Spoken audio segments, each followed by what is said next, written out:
Buenos días, aquí Augusto Townsend, curador principal del Comité de Lectura, con las noticias de hoy lunes 7 de noviembre del 2022.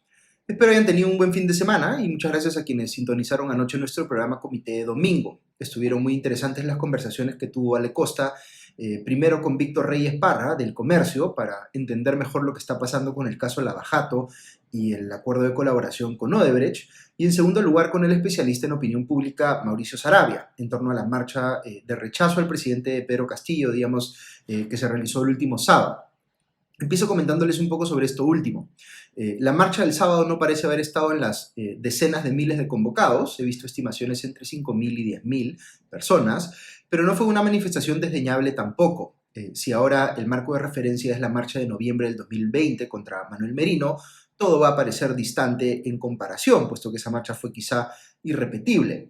Pero la marcha del sábado me hizo recordar en convocatoria y recorrido a la que se realizó en abril de este año en contra de la decisión del gobierno de Pedro Castillo de aprobar de manera flagrantemente inconstitucional, a mi juicio, una inmovilización social obligatoria, precisamente para evitar una protesta en su contra, que igual se dio. Mi sensación personal, viendo las encuestas además, es que está volviendo a generalizarse pues la sensación de apatía hacia la política, que es como el estado natural de las cosas en el Perú. Visto lo que pasa en el Congreso, más bien lo que no pasa en el Congreso, mucha gente está perdiendo o ya perdió la fe en que algo pueda o quiera hacerse desde el legislativo frente a lo que está pasando en el gobierno. La marcha del sábado va a contracorriente de eso, porque hay un grupo que sigue intensamente orientado a buscar la terminación anticipada de la presidencia de Pedro Castillo, y ese grupo mostró el sábado pasado, a mi criterio al menos, mayor poder de convocatoria del que yo hubiese esperado. Ustedes saben que yo tengo una posición favorable a la convocatoria a nuevas elecciones generales, lo que pasa por la renuncia o vacancia del presidente Castillo y la decisión del Congreso de autodisolverse. Ahí tengo un punto de coincidencia con quienes marcharon el sábado. Mauricio Saravia comentaba en sentido similar anoche en Comité de Domingo. Decía él que, dadas las circunstancias, lo preferible es que la ciudadanía vuelva a, entre comillas, tirar los dados para elegir nuevas autoridades, tanto en el Ejecutivo como en el Legislativo. Pero hay quienes piensan, como el historiador Michael Mendieta, que un adelanto de elecciones podría favorecer a Antauro Humala, a cuyo movimiento etnocacerista ha calificado como un, entre comillas, fascismo andino. Luego he visto a otros como el ex primer ministro Juan Jiménez Mayor, diciendo también en La República que la sucesión en favor de la vicepresidenta Dina Boluarte le parece la mejor salida a la crisis de estos momentos. La marcha del sábado, sin embargo, no parece tener liderazgos visibles que se presenten pues, como una alternativa a Pedro Castillo. La marcha contra Merino no lo requirió, pero nuevamente esa parece haber sido una situación especial. Hoy la oposición sí adolece de una figura visible y con legitimidad propia que articule a la oposición frente al gobierno. No deja de ser paradigmático que se siga viendo como referentes en estas marchas a políticos cuyos partidos han perdido la inscripción y ni siquiera están habilitados para competir electoralmente. Y ni qué decir de los cuestionamientos por corrupción que pesan sobre algunos de ellos. Por otro lado, hay elementos de la narrativa detrás de estas marchas que a uno le cuesta entender, como por ejemplo el ensañamiento contra Francisco Sagasti. Yo no voy a decir aquí que la presidencia de Sagasti fue extraordinaria, ni mucho menos, pero cuando uno compara los cuestionamientos que pesan sobre Sagasti con los cuestionamientos que pesan sobre algunos de los políticos que marcharon el sábado, pues la verdad no se entiende con qué criterios se están evaluando las cosas. Digamos que aquí se presenta una disyuntiva que es bueno tener claro para entender mejor lo que está ocurriendo. En política importan los números y también importa la organización, pero la relación entre estas dos cosas es inversamente proporcional. Si uno quiere conseguir números, es decir, mayor respaldo en términos de cantidad de electores, es probable que tenga que sacrificar capacidad de organización. Pero si uno quiere tener una organización muy calibrada y efectiva, no puede desbordarse tanto captando a gente que incluso pueda difuminar los valores que cohesionan a esa organización. Veamos entonces qué está privilegiando este grupo opositor que salió a marchar el sábado. Mi lectura es que está priorizando organización sobre números. Está claramente adoptando un discurso que apunta a la derecha y busca dejar afuera al centro político, lo que se ve justamente en el rechazo a figuras de centro como Sagasti, que para muchos en ese grupo poco más sí es de extrema izquierda. No sé si esto lo estén haciendo adrede o si es simplemente un resultado de la polarización que ya está instalada en nuestra política. Pero si esta es la estrategia, creo que en parte termina siendo funcional a los intereses de Pedro Castillo. Fíjense, Lo que le conviene a su gobierno es fortalecer la percepción de que no importa cuántos cuestionamientos pueda haber en su contra, la oposición es peor. Está más desconectada de los intereses del ciudadano promedio, está solo buscando proteger privilegios, es igual o más corrupta, controla los medios de comunicación y miente a través de ellos, etcétera. Esa es la imagen de la oposición que el gobierno quiere transmitir a, por ejemplo, la misión de alto nivel de la OEA que va a venir a Lima en los siguientes días. En lo personal yo tengo la impresión contraria. Creo que la oposición que tenemos a nivel político es muy cuestionable, pero hoy por hoy es mucho peor lo que tenemos en el oficialismo, en el gobierno. Y la única manera de precipitar que la ciudadanía en general quiera respaldar un cambio en el status quo, que empiece pues por darle fin a la presidencia de Pedro Castillo, es si percibe que hay algo mejor en la oposición. Y eso mejor tendría que ser, a mi juicio, una alternativa que resulte mínimamente atractiva, no solo para la derecha, sino para al menos algunos sectores del centro. Porque no se vislumbra que vayamos a tener gobernantes centristas en las siguientes elecciones, pero el centro podría terminar siendo el que incline el péndulo entre dos alternativas que están más hacia los extremos. Ya lo fue en cierta medida en la última elección presidencial, cosa que parte de la derecha no le perdona. Pero en la política, si uno quiere que los votos o que otros votantes, digamos, escojan la opción que uno prefiere, tiende a ser mejor intentar convencerlos que insultarlos, pensando que así se van a convencer, cuando lo más probable es que los empujen para el otro lado. Dicho de otro modo, la oposición debería tener una estrategia política convocante y no excluyente a estas alturas, salvo que crea, equivocadamente a mi juicio porque me parece que los números no le dan, que basta convencer a la derecha más lejana del centro para lograr un cambio político. Yo creo que debería estar buscando atraer incluso a la izquierda moderada, pero para unas personas que marcharon el sábado, decir esto pues sería casi sacrílego. En fin, lo que sí es cuestionable más allá de todo este análisis político es la represión policial que se vio el sábado con la policía montada y las bombas lacrimógenas. El rechazo a la represión policial frente al legítimo derecho, al legítimo ejercicio del derecho a la protesta es una bandera que debería levantarse desde cualquier espacio del espectro político que se considere democrático. Cambiando de tema, les comento un par de revelaciones que salieron anoche en los programas dominicales. Panorama publicó un reportaje que señala que, según un colaborador eficaz que no identifica, se habría pagado $3.500, abro comillas, a cada congresista de los partidos Alianza para el Progreso, Fuerza Popular y Acción Popular, cierro comillas, para que no interpelen o censuren al entonces ministro de Transporte, Juan Silva, hoy prófugo. De acuerdo con el reportaje, Samir Villaverde le habría dicho al ex secretario de Palacio, Bruno Pacheco, que él habría realizado estos pagos, lo que hace pensar, digamos, que Pacheco podría ser el autor de este testimonio, pero no hay cómo confirmarlo. El colaborador eficaz añade que se gastó cerca de $1 millón en estos pagos a congresistas. Estamos hablando pues de la primera interpelación o moción de interpelación contra Juan Silva, que solo obtuvo 27 votos a favor y por tanto fue rechazada. En ese momento la especulación era que la oposición no había querido ejercer control político sobre Silva porque algunas bancadas estaban también operando en favor de los intereses de los transportistas informales, porque eran financistas suyos. Ahora da a entender este colaborador eficaz que eso no fue solo por una supuesta coincidencia de intereses, sino porque corrió dinero para comprar ese apoyo a Silva.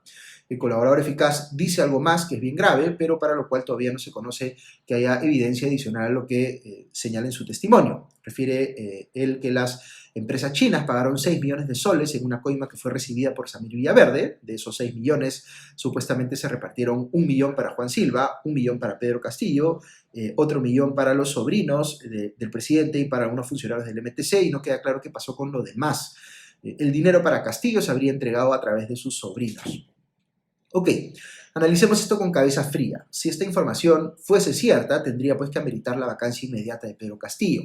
Sin embargo, si estas imputaciones no tienen una corroboración o parecen estar respaldadas a estas alturas solamente por lo dicho por un colaborador eficaz, que además, dice haber escuchado esto de terceros, y que tiene un interés, naturalmente, digamos, en echar, entre comillas, a otras personas para estar mejor él en su relación con la justicia, hay, pues, dudas razonables que hacen pensar que necesitamos al menos más información para decir que estas afirmaciones son ciertas.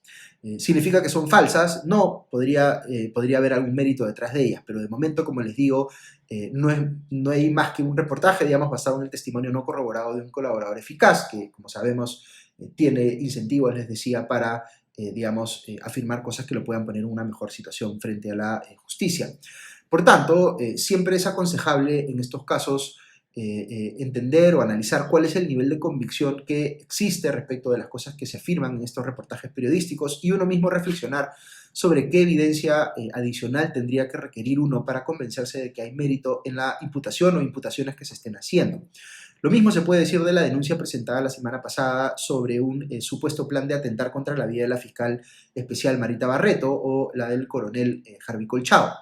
Anoche, en Cuarto Poder, me parece, se reveló más información sobre cómo esto podría estar coordinándose desde un penal, pero como les digo, hay que ir sopesando con cautela toda esta información que sale en la prensa. Podría ser cierto, es decir, podría existir de verdad ese plan para atentar contra la vida de las personas mencionadas, la fiscal de la Nación y otras más. Sí, podría ser cierta, pero podría ser también una denuncia sembrada precisamente para luego desinflarla y generar la sensación de que se acusa al gobierno sin base. Así que siempre aconsejable mirar toda esta información con cierta cautela. Otro caso delicado que se difundió anoche en los dominicales es el de Pedro Saravia, jefe de Sanipes, un organismo vinculado al Ministerio de la Producción, quien entró al cargo supuestamente por presión de congresistas vinculados a Acción Popular. De hecho, el actual ministro Jorge Luis Prado aparece o se le escucha en un audio conversando con esta persona de Sanipes y Saravia le dice que lo están chantajeando y parece estar refiriéndose específicamente al congresista de Acción Popular Darwin Espinosa como la persona que lo chantajea. Hoy veremos pues seguramente los descargos de los involucrados sobre esta denuncia periodística. Otro tema que se ha anunciado es que el ministro de Comercio Exterior y Turismo, Roberto Sánchez, ha sido incluido en la investigación que se le sigue a Pedro Castillo. En su caso se le va a investigar por delito de obstrucción a la justicia en calidad de autor. Se entiende que vinculado esto a la imputación que se le hace de haber ayudado a Bruno Pacheco cuando pasó a la clandestinidad. De hecho, en estos instantes, todavía no he terminado de revisar la información, pero parece que está dando Sánchez algunos descargos respecto de que sí habría habido aparentemente evidencia de que se había visto transferida esas cantidades que se habían imputado, digamos, de 8.000 soles a la esposa de Bruno Pacheco. Finalmente, para tener en cuenta de la agenda de hoy, la Subcomisión de Acusaciones Constitucionales va a ver ahora la denuncia contra Pedro Castillo por traición a la patria, vinculada a sus comentarios sobre darle una salida al mar a Bolivia, lo que ha sido interpretado de manera objetable a mi criterio por algunos congresistas, como si la entrevista que dio Castillo hubiese implicado, digamos, una promesa vinculante en ese sentido, lo que me parece claramente no fue el caso, por más desafortunados que hayan sido sus comentarios. Habiendo tantas razones válidas para hacer control político sobre el presidente, yo mismo les he dicho que estoy a favor de la vacancia presidencial por incapacidad moral permanente, hacerlo por este tema sería francamente una locura. Imagínense la peligrosísima puerta que se abriría si sentamos como precedente que un presidente puede ser declarado como traidor a la patria, nada menos solo por un comentario desafortunado dado en una entrevista. Dicho sea de paso, aun cuando parece que los votos para presentar la moción de vacancia superarían los 66, pero estarían todavía lejos de los 87 votos requeridos para aprobarla, esos 66 votos ya suponen mayoría calificada del Congreso. De modo que, como algunos analistas políticos pronostican, es probable que la oposición busque ahora aplicar la figura de la suspensión del presidente, que no tiene una regulación clara y que por tanto podrían argumentar que solo se necesitan 66 votos para ello. Muy bien, hasta aquí las noticias de hoy, pero si quieren escuchar unos minutos más, quisiera compartirles en el espacio de la reflexión del día un comentario sobre las elecciones de medio término que van a ocurrir esta semana en Estados Unidos.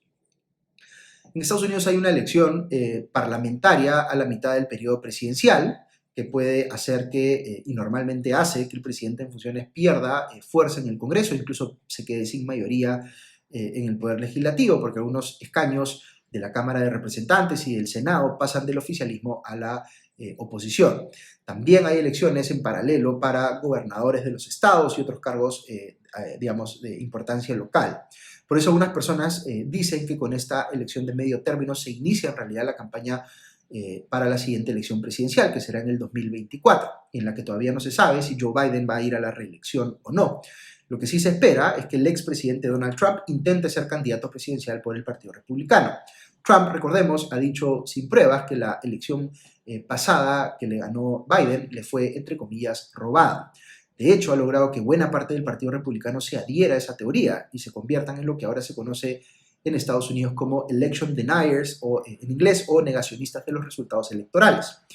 Hace unos días, en un programa de televisión, el historiador israelí Yuval Harari, a quien algunos de ustedes conocerán como el autor de los libros Sapiens y Homo Deus, dijo que la elección de esta semana podría ser la última libre y democrática en Estados Unidos, como dando a entender pues, que este es el momento en que dicho país podría convertirse en una dictadura. Luego calificó un poco su comentario y señaló que la probabilidad de que eso ocurra es baja, pero que en términos relativos nunca había sido tan relevante. ¿Estaba exagerando aquí Harari o existen razones para pensar que la democracia estadounidense sí corre riesgo de desaparecer? Pues digamos que la democracia en Estados Unidos tiene varios problemas de un tiempo a esta parte. Uno es lo que se conoce en inglés como el gerrymandering, que es la capacidad que tienen los partidos que están en el poder de rediseñar el mapa de los distritos electorales para asegurar que sea más fácil para ellos ganar elecciones. Esto es un poco difícil de explicar en el poco tiempo que tengo, pero dicho en sencillo, es la capacidad que puede tener un partido de cambiar las reglas de juego en la manera como están dibujados los distritos electorales para que el número de electores que tiene en un determinado lugar se convierta, digamos, en un mayor número de escaños en el Congreso. Luego podríamos hablar de una sentencia de la Corte Suprema de ese país, la famosa sentencia de Citizens United, que dijo que el financiamiento electoral era una manifestación de la libertad de expresión. Por tanto, si se quiere regular o restringir el ingreso de dinero a la política, digamos, de las empresas o de los sindicatos o de cualquier otra organización corporativa, digamos, eso violaría la primera enmienda. Y luego está el hecho de que solo existen dos partidos competitivos en Estados Unidos al día de hoy, el republicano y el demócrata. El primero ha sido capturado por los negacionistas de las elecciones que les mencioné y otros conspiracionistas que hoy respaldan a Donald Trump, mientras que el segundo está tan enfocado en las batallas culturales que interesan a las élites de la costa este y oeste, que se ha olvidado de sus banderas históricas más asociadas, digamos, a la protección de la clase trabajadora. Quienes hoy no se sientan representados ni por el Partido Republicano ni por el Partido Demócrata, en la práctica no tienen una tercera alternativa. Bueno, y hay otro aspecto más a considerar, que es que las elecciones presidenciales en Estados Unidos no se definen por voto directo como en el Perú, sino por un sistema de colegios electorales, que me tomaría mucho tiempo explicar aquí, pero digamos que en Estados Unidos, por sus propias reglas electorales, puede ocurrir que gane la presidencia el candidato que obtuvo menos votos en el agregado que el otro. De hecho, ese fue el caso de Donald Trump cuando le ganó a Hillary Clinton, que lo aventajaba por varios millones de votos. Lo que quiero decirles con todo esto es que la democracia estadounidense enfrenta problemas hace algún tiempo. Podríamos sumar aquí la creciente polarización no solo a nivel de opinión pública, sino en el Congreso mismo, en el que resulta cada vez más difícil que se pongan de acuerdo los partidos sobre algo, al punto que ha habido momentos en los que ni siquiera se han podido poner de acuerdo para aprobar el presupuesto para que el Estado siga funcionando. Ok, pero ¿qué es lo que hace pensar a Harari que esta vez el riesgo de destruir la democracia estadounidense podría terminar configurándose, aunque la probabilidad, como les digo, sea baja? Pues porque ya no se ven solo acciones aisladas, sino que parece haber una estrategia del Partido Republicano, o al menos de la facción trumpista del Partido Republicano que hoy lo controla, de copar las autoridades electorales locales o poner, digamos, en posiciones de poder en los gobiernos locales, digamos, o estaduales, a personas que precisamente respaldan la teoría de Trump de que le robaron las elecciones la vez pasada. Es decir, están buscando poner como árbitros de la competencia electoral a quienes ya han afirmado tal cosa, sin pruebas, preparando pues el camino para cuando Trump postule en el 2024. De manera que si hay disputas como las que han habido en la última elección presidencial, ya tendrían pues a estas personas listas para defender la posición del Partido Republicano en esos conflictos. Luego, dependiendo de cuánto terreno pueda ganar ahora el Partido Republicano en las dos cámaras del Congreso estadounidense, se podrían dar las condiciones para que intenten, ahora con una mayoría, digamos, un impeachment o destitución de Joe Biden, bien al estilo de los pedidos de vacancia en el Perú, aunque esto se ve complicado porque necesitarían 2/3 del voto en el Senado. Pero aun cuando eso no ocurra, igual pueden hacer varias cosas, como tratar de entorpecer el gobierno de Joe Biden con investigaciones, o más bien tratar de cancelar las investigaciones que hay al día de hoy respecto del presidente o expresidente Donald Trump. En fin, cuesta reconocerlo, sobre todo para una persona como yo que admira la democracia estadounidense en muchos aspectos, pero lo que está pasando en ese país es realmente preocupante. Yo tengo muchas críticas al Partido Demócrata y sobre todo creo que son ellos mismos los que se han metido en un hoyo. Pero dicho esto, sí debe uno reconocer que de los dos partidos competitivos en Estados Unidos, el republicano es cada vez más evidente que ha dejado de creer en las reglas democráticas. Ya habían cosas cuestionables que se hacían por alcanzar el poder, como el gerrymandering que les había contado, pero ahora hemos llegado al punto en el que ni siquiera reconocen los resultados electorales o buscan deliberadamente cooptar el sistema para desconocerlos. tiempos preocupantes los que nos toca vivir. Y eso que ni siquiera he entrado al otro gran tema de la semana, que es la cumbre de cambio climático en Egipto, que tiene sus propias complejidades, pero ya de esto les hablaré en los siguientes días. Así que nada, que estén bien, que tengan una buena semana y ya nos escuchamos pronto. Adiós.